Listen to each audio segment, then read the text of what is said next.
favor, irmãos, abram as Bíblias de vocês em Mateus capítulo de número 8, a partir do verso de número 1. Pedir aos irmãos que não aumentem o som, não, deixa baixinho mesmo.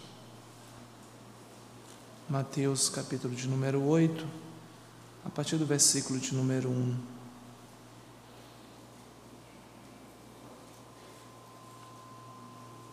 Ora, descendo ele do monte, grandes multidões o seguiram. E eis que um leproso, tendo se aproximado, adorou, dizendo: Senhor, se quiseres, pode purificar-me. E Jesus, estendendo a mão, tocou-lhe, dizendo: Quero, fica limpo. Imediatamente ele ficou limpo da sua lepra.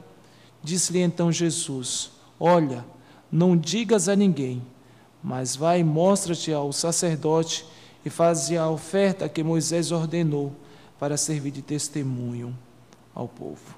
Bendito Deus,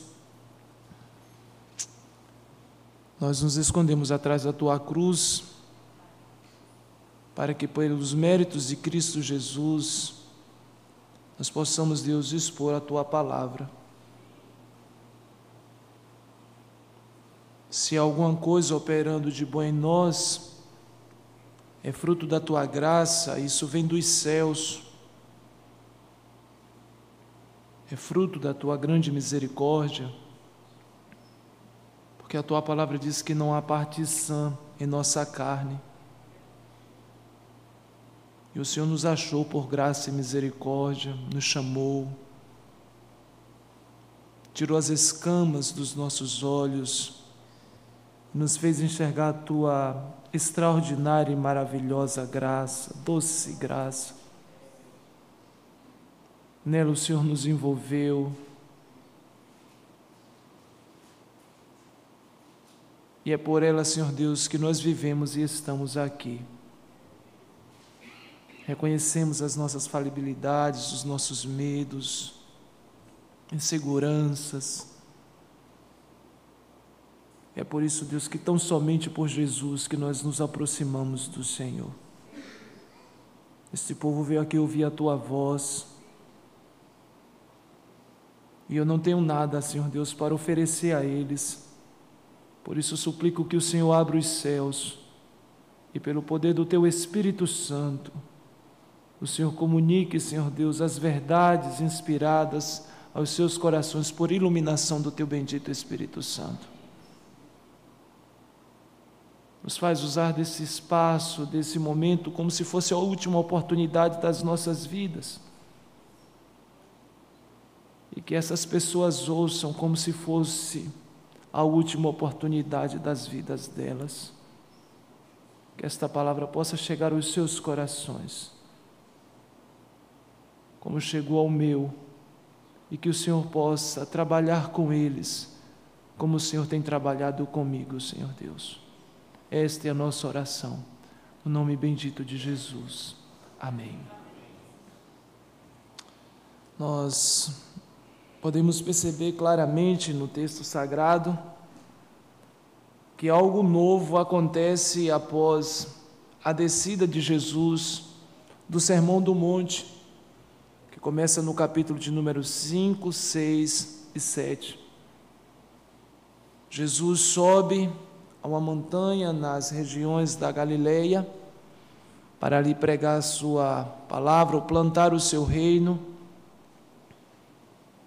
Os seus discípulos se achegam a ele, a uma conversa próxima, as multidões o observam, as multidões estão atentas àquilo que Jesus tem a dizer. Jesus conversa sobre os novos procedimentos que um discípulo deveria ter ao descer dali, como ele deveria se conduzir, como deveria ser a fala, a forma de pensar, a forma de olhar as pessoas, os relacionamentos. Jesus vai ensinando os aspectos éticos do reino de Deus, que não deveriam ser vistos apenas na forma externas dos fariseus e escribas, A mudança ela tinha que acontecer do coração para fora, era de um reino plantado, de uma verdade ali colocada pelo próprio Espírito Santo de Deus. O reino não era apenas um reino de aparência como acontecia, era um reino do coração. E Jesus, na sua doçura, em alguns momentos, em outros momentos, na sua severidade, Jesus vai colocando, enxertando a palavra nos corações dos seus discípulos.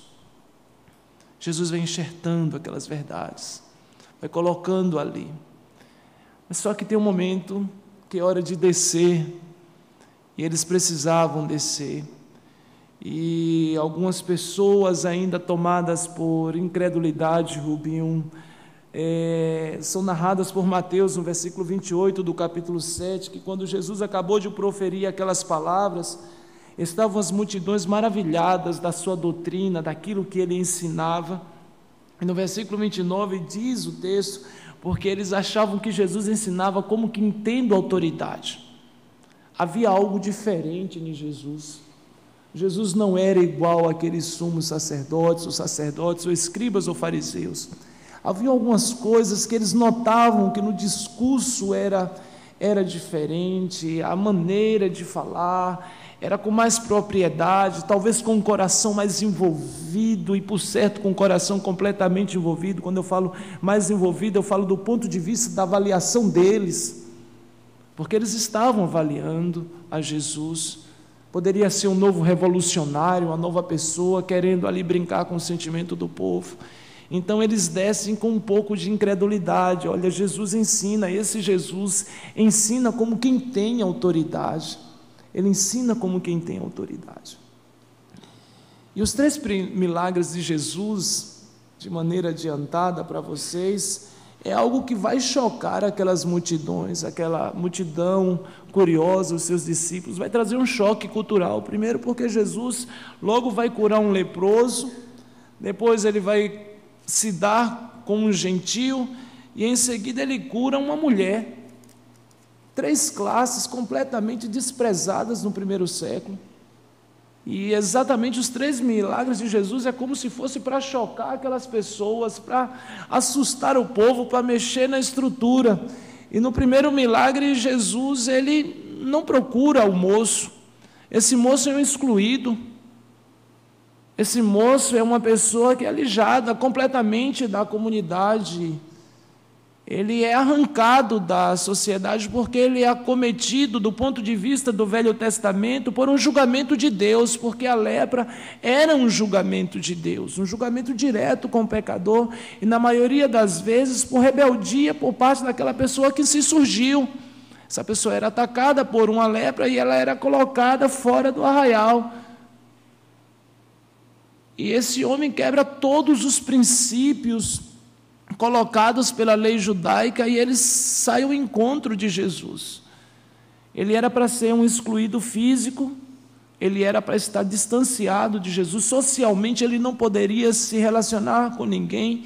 Se alguém se aproximasse dele, Cardoso, ele teria que estar berrando, gritando: imundo, imundo, impuro, impuro, impuro, não se aproxime, não se aproxime. A ração era colocada, como nós vimos, bem distante dele, muito distante dele.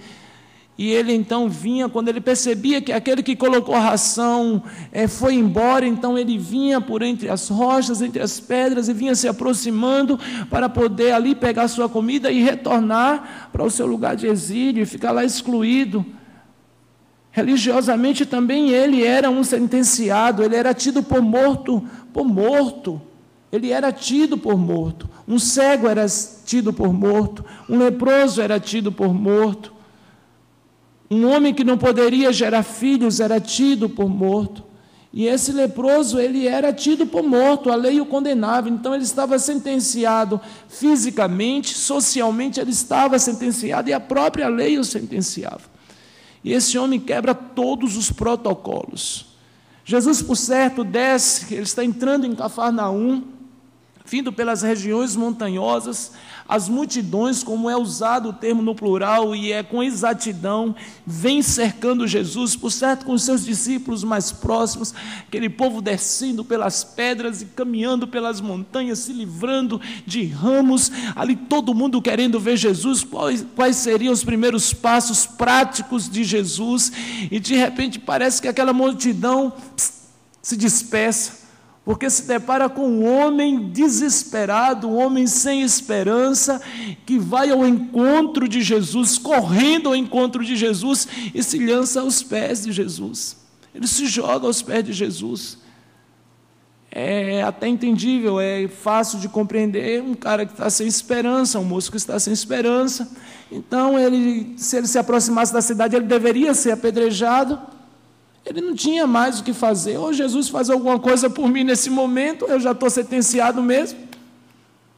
Mas agora ou é Jesus ou é Jesus. Eu não tenho muito o que fazer. Se eu não morrer lá no vale, eu vou morrer apedrejado. Se eu não morrer apedrejado, eu vou morrer no vale. Então Jesus é minha esperança.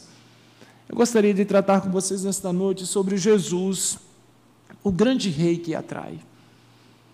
Jesus é o grande rei que atrai. Atraiu as multidões, atraiu os seus discípulos, mas também atraiu os miseráveis. Aqui estava um miserável, aqui estava um desgraçado, um homem sem a graça de Deus, aqui estava um excluído, aqui estava alguém marcado para a morte, alguém sem esperança, alguém sem vida, alguém sentenciado por Deus e sentenciado pelos homens, estava marcado. Mas quando ele percebe que é Jesus, o Jesus do qual muitos duvidavam, ele diz: é agora, é esse o homem, é essa a minha oportunidade. E ele se dirige a esse Jesus, e ele tem uma postura que comove o meu coração, sabe? É uma postura que me deixa... às vezes sem palavras. Eu estudava o texto e eu não sabia nem como determinar a ação desse homem, porque ele se aproxima de Jesus. Jesus é o grande rei que levou aquele homem a se aproximar de Jesus. Diz o texto sagrado que, descendo Jesus do monte, grandes multidões o seguiam, e eis que um certo leproso, eis que um leproso, tendo se aproximado, quebrou todos os protocolos da lei. Minha irmã Samara, ele quebrou todos os protocolos da lei. Ele não estava ligando para ninguém nem para nada. Ele estava fedendo, ele estava cheio de perebas, ele estava em farrapos, ele estava sujo. Ele era um excluído. Ele era sentenciado por aquele próprio homem de quem ele estava se aproximando, porque ali estava o Deus encarnado. E somente aquele que sentenciou poderia ser o mesmo que lhe tiraria a sentença, e ele compreendeu isso. E ele então se aproxima de Jesus. É um encontro marcante, porque por certo até os discípulos começam a olhar ele de longe. O quadro é singular. Ele não poderia se aproximar, e nem Jesus poderia se aproximar dele, porque Jesus seria considerado impuro também, segundo os rituais da lei. De alguma forma, ele constrangeu Jesus ao se aproximar de Jesus. Um sacerdote jamais permitiria tal acontecimento. O sacerdote humano teria que ser isolado por 7 dias, distanciado da sua casa, porque tudo que aquele sacerdote fosse tocar se tornaria imundo, e Jesus tem uma atitude diferente. Jesus permite que ele se aproxime, e diz o texto sagrado que Jesus se aproxima. Ao permitir que ele se aproxime, e depois que ele adora, Jesus lhe estende a mão, e a ideia do texto no original é que Jesus, ele pega aquele homem e faz com que ele se debruce sobre o peito dele. Ele pega aquele homem do chão e traz ele para cima do peito dele, alguém indefeso. Jesus não repele, Jesus não distancia. Jesus lhe estende a mão e o traz ao seu próprio peito. E aquilo deve ter causado um assombro nas pessoas. Jesus o recolhe. Jesus o recolhe. A segunda atitude desse homem, após se aproximar do rei que atrai, ele adora. Ele adora. Ele não grita imundo, impuro. Ele não grita nada. Ele apenas se prostra e ele adora. Ele reconhece Jesus como Deus. Ele venera Jesus. Ele sabe que ele está diante do Deus misericordioso e excelente. E quando ele vai conversar com Jesus, abrir a boca para conversar com Jesus, ele vai dizer: se queres. É uma fé passiva, ativa e passiva ao mesmo tempo. Ela se move na direção de Deus, mas ao mesmo tempo passiva, se o Senhor quiser. Qual era a maior necessidade daquele homem? Era ser curado, ser recolocado na sociedade, no seio da sua família. Mas ele disse: se o Senhor quiser. Para mim, talvez já seja suficiente estar aqui aos teus pés adorando o Senhor. Se o Senhor quiser, o Senhor pode fazer. E eu sei que o Senhor pode. Queira o Senhor estender a sua mão, e a mesma visão lá do texto posterior, quando o Senhor vai curar o servo, o homem vai dizer: eu sou um homem que mando de muita gente, diga um soldado vai, ele vai, diga outro vem, ele vem. O Senhor não precisa ir, não. O Senhor precisa apenas usar uma palavra daqui. Eu conheço o teu poder, eu sei com quem estou lidando. E esse homem então adora, esse homem presta culto, talvez o culto que as multidões não prestaram, que os discípulos não prestaram. Aquele homem leproso prestou culto a Deus, adorou a Deus. E por fim, então, ele lhe suplica: Senhor, se o Senhor quiser, o Senhor pode me curar. Algumas coisas práticas no texto, elas me constrangem, porque eu me vejo, mesmo depois de tocado por Jesus, eu me vejo muito longe desse homem. E a primeira coisa que eu quero abordar com os irmãos é que, na maioria das vezes que nós nos aproximamos de Jesus, é com interesses pessoais ou na busca que Deus resolva os nossos problemas. Não é que Jesus toque na nossa alma, não é que Jesus transforme o nosso ser, não é que Jesus chegue nas nossas vidas e remova aqueles pecados ou lepras que estão nos cantos, colocados debaixo de tapetes. Às vezes nos falta uma sinceridade de leprosos diante de Deus. Às vezes nos falta esse sentimento de pecadores diante de Deus. Eu dizia hoje na classe de discipulado, terminando o primeiro módulo, falando sobre pecado e santificação, que a igreja deixou de se sentir pecadora. E isso me assusta quando a igreja não se sente mais pecadora. Porque a igreja que não se sente pecadora é uma igreja que não se sente devedora da cruz. A igreja já não se sente mais serva, a igreja já não tem mais um sentimento de adoração, a igreja parece que presta favores a Deus. A igreja não se aproxima com um sentimento de adoração, veneração ao Rei, de adoração ao Deus Santíssimo, Poderosíssimo. O sentimento que a gente às vezes percebe na multidão dos atraídos é um sentimento de que esta igreja, ela é senhora de si mesma, ela comanda todas as ações. O evangelho que nós vemos não é um evangelho de homens dependentes, de homens que se foram libertos ou ainda que continuam com lepras. É de uma igreja que traz consigo o senhorio em pessoa, ao invés de se dobrar de se render, de abrir o coração, de beijar os pés do rei e pedir a ele que, por favor, nos permita ficar aos seus pés,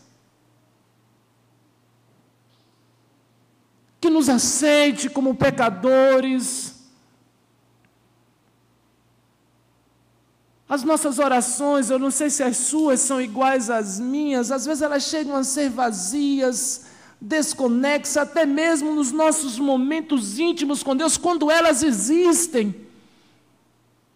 Quando elas existem, porque muitas vezes elas não existem, e parece que a adoração da Assembleia Solene, ela é a mesma adoração que não existe no dia a dia das nossas casas, porque lá não há um se dobrar diante do rei, não há tempo para o rei, e a gente não entende que a nossa adoração, ela pode não se repetir. Eu posso sair daqui e Papai do Céu me chamar para a glória, me chamar para a eternidade. Então cada adoração ela é singular, é o dia, é a oportunidade, é o momento. É o Senhor que está passando, é o Senhor vindo ao meu encontro. Então eu aproveito aquele momento santo com Deus e eu o adoro. Eu adoro com toda a minha alma, eu adoro com todo o meu ser, eu dou toda a minha vida, eu me prostro e eu não me preocupo com quem está do meu lado direito ou do meu lado esquerdo. O meu culto ali mesmo sendo na Assembleia, ele é meu e de Deus, ele é pessoal e eu vou adorar a Deus. Esse é o sentimento que tem que haver nos nossos corações. E às vezes eu procuro ele também em mim, amados irmãos, eu confesso que não acho. Às vezes eu também tenho as minhas lutas, e eu não vou ser hipócrita com vocês, dizer que não as tenho. Às vezes sou constrangido pelas pressões do mundo a ser roubado do culto. Minha mente vagueia, e às vezes eu estou aqui à frente, e minha mente vagueia no momento de adoração. Mas eu sou um leproso restaurado. Jesus me curou de uma lepra e eu sou devedor dele. Eu era um excluído, eu não tinha acesso ao povo de Deus, e Deus então me trouxe novamente ao convívio dos santos, e eu sou devedor de adoração. Adoração na igreja, o me prostrar na igreja, o me prostrar a Deus em meu trabalho com um santo testemunho, eu me prostrar a Deus na minha escola, na minha faculdade, eu me render a Deus na minha casa como marido crente, ou você como esposa crente, adorar a Deus, para que as pessoas vejam que Jesus não ensina como quem tem autoridade, mas Ele tem autoridade sobre a sua vida, e Ele lhe domina, e Ele diz que você deve adorá-lo, que você deve bendizê-lo, mesmo que seja em meio ao fogo cruzado da vida. Mesmo que as pessoas entendam, ou queiram entender que você deveria se distanciar, mas você precisa de Jesus. A aproximação de Jesus é fundamental para quem quer ser curado. O adorar é necessário para quem quer viver a eternidade. É necessário. E somente quem identifica Jesus como Deus pode fazer. E somente pecadores rendidos podem fazer. Talvez você mesmo como excluído seja uma pessoa arrogante, uma pessoa soberba. Eu suplico que o Deus Trino, o Deus Todo-Poderoso, possa quebrantar o seu coração nesta noite. Possa lhe tornar um verdadeiro adorador, um homem e uma mulher quebrantada, que reconheça a sua lepra, a sua doença, como Deus, por sua graça e misericórdia, me fez reconhecer a minha lepra e a minha doença e o meu pecado. A minha esperança é que Deus vá no mais profundo do seu coração nesta noite, e que Deus lhe conceda graça por operação do Espírito Santo dEle, e destrave essa porta que você teima em fechar. Que Deus lhe tire desse exílio, de detrás desta moita, que os seus pecados tentam lhe levar a se esconder, que você reconheça que os seus pecados são lepras, que lhe separam de Deus, que lhe distanciam do Deus gracioso, misericordioso, bondoso, que quer lhe abraçar e lhe curar, lhe receber como filho, lhe fazer reclinar sobre o bendito peito dele nesta noite, e que você pode esperar, e ele lhe dará um presente muito grande, a salvação eterna por meio do seu Filho amado. Deixa Deus quebrantar o seu coração, se rende a Ele, não resista à doce voz do Espírito Santo de Deus. Identifique onde os seus pecados têm tentado lhe levar, para que esconderijos, não flerte com eles, porque o flerte com o pecado gera morte, o pecado uma vez concebido gera morte, o distanciamento de Deus. Se aproxima do Senhor como tua única esperança nesta noite, suplique o favor dEle, a graça dEle, o poder dEle, se aproxime dEle, não para exigir nada dEle, porque quem somos nós para exigir alguma coisa do Senhor? E diga: Senhor, se quiseres, aceite este pecador rendido aos teus pés. Meu Deus, eu tenho me extraviado, eu estou distanciado, eu estou sentenciado pelo meu próprio pecado. Dai-me graça, Deus. Enche o meu coração de júbilo novamente, para que exultem os ossos que o Senhor mesmo esmagou. Cura minhas feridas, Deus. Então diz o texto que aquele homem se aproxima de Jesus, adora Jesus. Jesus então conversa com aquele homem e Jesus lhe estende a mão. E então Jesus diz: quero, fica limpo. Imediatamente ele ficou curado da sua lepra. Jesus então cumpre cabalmente os pré-requisitos da lei, que todo leproso ele deveria ser mostrado ao sumo sacerdote ou ao sacerdote. E era o sacerdote em que iria ter que dizer: você de fato pode voltar para o convívio com a sua família ou com a sociedade. O que Jesus faz dentro do texto aqui é colocar o sacerdote para reconhecer o poder dele. Você foi curado? Fui. Quem lhe curou? Jesus. Então você está limpo. Eles teriam que reconhecer o poder de Deus. É uma situação. E nós sabemos que aquelas pessoas que ali estavam, naquela geração, já no primeiro século, eram pessoas duras na sua liderança, pessoas embrutecidas, pessoas que não aceitavam o senhorio de Jesus, e Jesus estava se colocando sobre eles como sumo sacerdote. Era um dos ofícios de Jesus. Ele era profeta, sacerdote e rei. Vocês têm que me reconhecer que estou acima de vocês. E Jesus então faz o seu ministério prático. Benefícios para aqueles que se aproximam de Jesus ou que são atraídos por Jesus. O primeiro benefício é que você se tornará alvo da misericórdia de Deus e não da fúria. Deus lhe chama ao arrependimento nesta noite. Deus está lhe chamando para lhe curar. Deus não quer lhe açoitar, como algumas pessoas talvez vendam esta visão a você. Os seus pecados são horríveis, eles lhe separam de Deus, eles causam de fato separação entre você e Deus, e você pode mapeá-los na sua vida e no seu coração. Eu posso lhe dizer que tudo que tem lhe impedido de orar, de ler as Sagradas Escrituras e desfrutar dos benditos meios de graça que o Senhor tem lhe oferecido, isso você pode chamar de pecado. Chame-o de pecado. Tudo aquilo que lhe rouba de priorizar Deus é pecado. Tudo que lhe rouba de priorizar Deus. Mas eu quero lhe dizer que aqueles que são atraídos por Jesus, eles são alvos da misericórdia divina. Deus não vai lhe lançar fora, se você se aproximar dele com um coração quebrantado e contrito. Se aproxima do Senhor, confessa o seu pecado e deixa.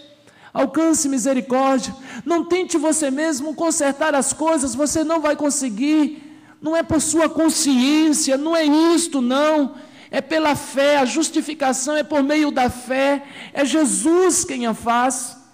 E aí você vai ter paz com Deus. Você tem que dizer a Deus: eu sou pecador, eu sou impuro, eu sou sujo mesmo, e eu preciso do sangue de Jesus na minha vida. Eu preciso que Jesus passe o seu sangue nos umbrais da porta do meu coração, para que o anjo da morte não me toque. É a única forma. Não existe esperança fora de Jesus. Jesus é a única esperança. Se você quer sair daqui com uma consciência em paz com Deus, diga a Deus: eu sou pecador, eu sou um pecador e eu preciso do Senhor, e eu quero dizer ao Senhor aonde eu sou pecador. Aí você vai dizer a Deus: olha, eu tenho tido pensamentos impuros, adúlteros, cheios de fornicação. Olha, Deus, eu tenho me deitado do lado da minha esposa, mas eu penso na secretária. Olha, Deus, eu tenho ido para frente da internet, quando eu saio é para uma situação lá escambrosa, e eu não quero desse jeito mais. Olha, Deus, eu tenho roubado a minha empresa. Deus, eu não tenho lido a palavra do Senhor. Deus, eu não tenho me envolvido com uma íntima comunhão com o Senhor, porque os meus pecados não têm permitido. Eu amo mais os meus pecados do que o Senhor. Olha, Deus, as minhas mãos gelam, os meus pés ficam frios, eu fico em crise depressiva quando o meu pecado vem na minha mente. Eu estou apaixonado por aquela moça, Deus, e por aquela moça não pode, porque ela não é a minha esposa. É por aquele homem, Deus, e não pode, Deus, ela não faz parte, ele não faz parte do arraial do Senhor, e eu não posso, Deus. Diga isso a Deus. Abra o seu coração. A vergonha que está aí, ela está sendo posta por Satanás para você não se aproximar de Deus. E Satanás está lhe incitando a pecar contra Deus. Você vai achar misericórdia, porque as misericórdias do Senhor são a causa de nós não sermos consumidos. As misericórdias de Deus se renovam a cada manhã, porque grande é a fidelidade do nosso Deus. O nosso Deus é misericordioso. Desfrute dessa misericórdia. Se aproxima dele com sinceridade. Diz a ele os males da sua vida. Se aproxime do grande rei, do grande médico, e diga: está tudo errado aqui, Deus. Eu preciso de uma reorganização para voltar a sentir alegria no culto, para vir para a igreja saltitando como um pecador que foi tratado por tua graça. Não perde essa oportunidade não, por favor. Se aproxima de Deus. Jesus, o grande rei que atrai, ele vai usar de misericórdia para com você. As multidões podem ficar assustadas, rendidos se um pecador olha. Não se preocupe com as pessoas. Se preocupe com o seu relacionamento com Deus. Se preocupe que você tenha ofendido a santidade de Deus. Que Deus vai tornar todas as coisas que estão escondidas, Ele vai deixar claras e patentes diante dos seus olhos. É com isso que você tem que se preocupar. É que você vai se apresentar diante do grande tribunal de Deus, e o Senhor vai lhe julgar. É isso que tem que lhe trazer preocupação. Lhe roubar o sono não é a falta de dinheiro no seu bolso, não é o desemprego que lhe afetou. O seu principal problema é a doença do pecado que está impregnada no meu ser e no seu ser. Essa é a principal doença.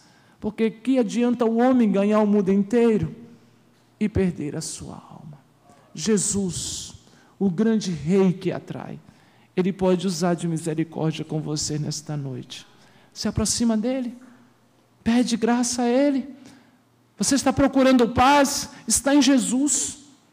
Somente em Jesus. Jesus, Ele pode manifestar o poder dEle na sua vida como o grande rei que atrai. Aquilo que parece impossível, por mais que seja uma lepra, Jesus pode manifestar o poder dEle na sua vida. Desculpe a observação, eu não creio no poder da oração. Não. Eu creio no poder do Deus soberano, que graciosamente nos abençoa.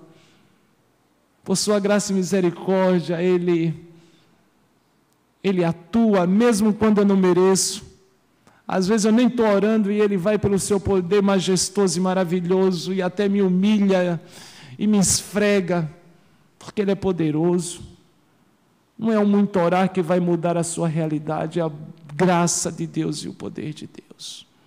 Não fique pensando que é algo que você faz porque você lê muito a Bíblia ou porque você ora muito que Deus vai fazer. Você tem que orar muito porque você é eleito.